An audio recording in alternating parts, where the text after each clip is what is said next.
Join me as I dive into the mystery of the Shroud of Turin and try to uncover its secrets. They say it wrapped a dead man, but this cloth bears no ink, no pigment, no human touch of brush or hand, only a faint, haunting image of a man, scourged, pierced, and crucified. A relic so quiet, and yet it's louder than 1,000 sermons. This is the Shroud of Turin, a linen buried in silence, but screaming with mystery. And for over 600 years, no one has been able to explain how it got there. Is it a relic of resurrection, or the greatest hoax of the Middle Ages? For some, it's a divine photograph. For others, it's medieval trickery. But no one denies this. The Shroud of Turin exists, and it shouldn't. Not in the way it looks, not in how it was made, and definitely not in what it reveals. The Shroud of Turin is more than just ancient linen. It's a battlefield where science and faith have clashed for centuries, and neither side has won. Some say it's a brilliant medieval forgery.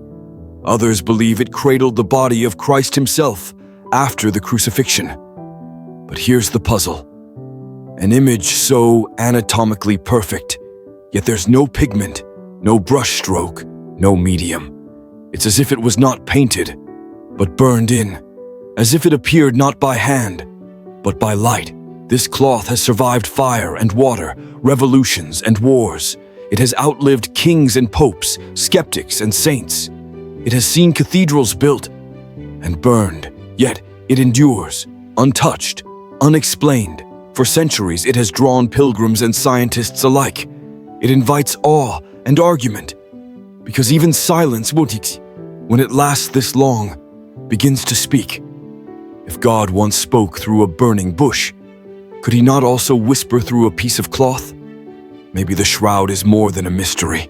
Maybe it's a witness to suffering, to resurrection, to a moment in time when eternity touched linen. This isn't a conclusion.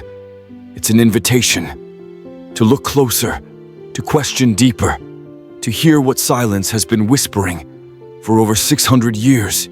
It sounds simple, but this question has echoed for centuries, a riddle not carved in stone, but pressed into linen. What is the Shroud of Turin, and why, after all the carbon dating, X-rays, and forensic tests, does it still refuse to be explained? 14 feet of cloth, 2 faint, ghost-like impressions, front and back, of a man. Not just any man, one who was scourged, crowned with thorns, pierced and crucified.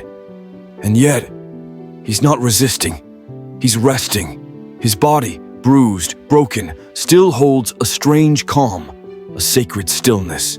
No pigment, no brush, no sketch, not drawn by hand, but by something that knew light and sorrow. Under a microscope, there's no paint, only scorched fibers, darkened at the very surface, as if something powerful seared the image in an instant, a forgery, or the moment of resurrection, captured in cloth. Because despite every attempt, no artist, no scanner, no AI has ever reproduced it.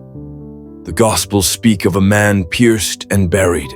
This cloth bears his wounds with forensic precision. So we ask, is this the face of Christ, caught in the instant death was undone, or something else just as mysterious? Maybe it's not just a relic. Maybe it's a question, pressed into time by suffering, waiting not to be solved, but to be answered by you. We thought technology would end the mystery, but every answer just deepened the silence. The more we examine the shroud, the less it obeyed. It's been X-rayed, scanned, sampled, subjected to the full arsenal of modern science. Yet the linen remains unresolved, not because it's empty, but because it speaks a language we don't yet understand. In 1988, carbon dating placed it in the 13th century. The world cried, forgery. But the sample likely came from a repaired corner, stitched on after fire damage. Not the shroud, just a patch. The real mystery stayed untouched. Then came the 3D renderings.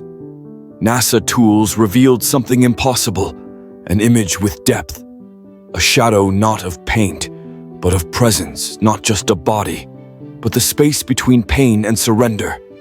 There's no pigment, no brushstroke, just anatomical precision seared into cloth, not drawn, imprinted. Believers say, this is the resurrection, frozen in light. Not artwork, not accident, but impact.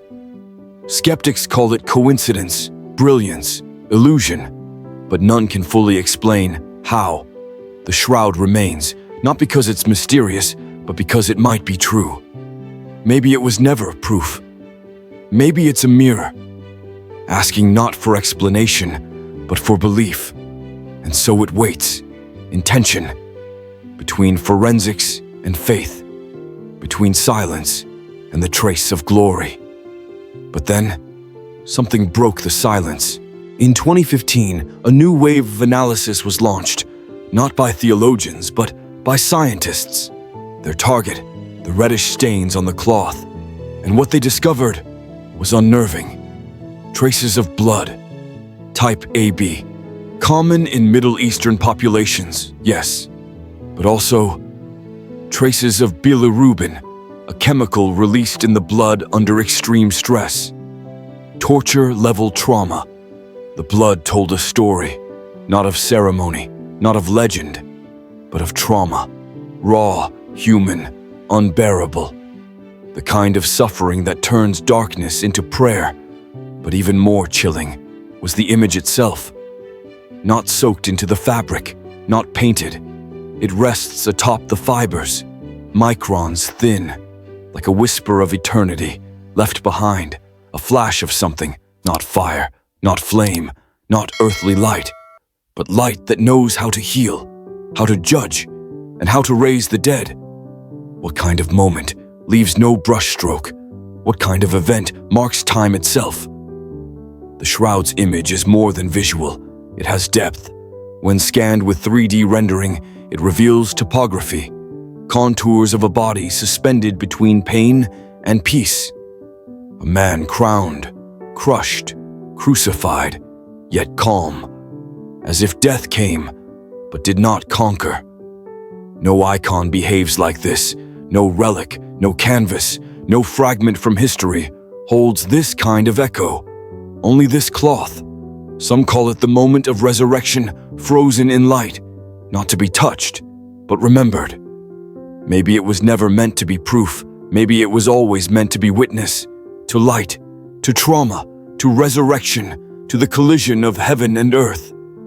In a moment so silent, only linen remembered it. But then, something broke the silence, not with sound, but with discovery.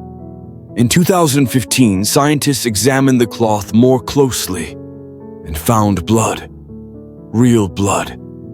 Type AB, rare, still intact after centuries. And bilirubin, elevated only during extreme trauma. Not painted, not symbolic, but evidence of pain and violence. This wasn't ceremonial. It was the kind of blood left by scourging, suffocation, shock. The kind that tells the truth, quietly. But even more mysterious was the image itself. Under the microscope, no ink, no pigment, no brushstroke. It sits only on the outer fibers, so shallow it vanishes if you scrape the surface. And yet, when digitized, it rises, not flat, but three-dimensional, as if the cloth had captured not just the man, but the moment between breath and surrender. Some whisper, this is the resurrection, frozen in light. Not fire, not flame, but something divine, breaking death from within. No other relic behaves this way, none. Maybe the shroud isn't proof. Maybe it's a mirror, a silent witness to suffering, to light, to resurrection. And maybe it waits not to be explained, but to be believed. You've seen the image. You've heard the silence.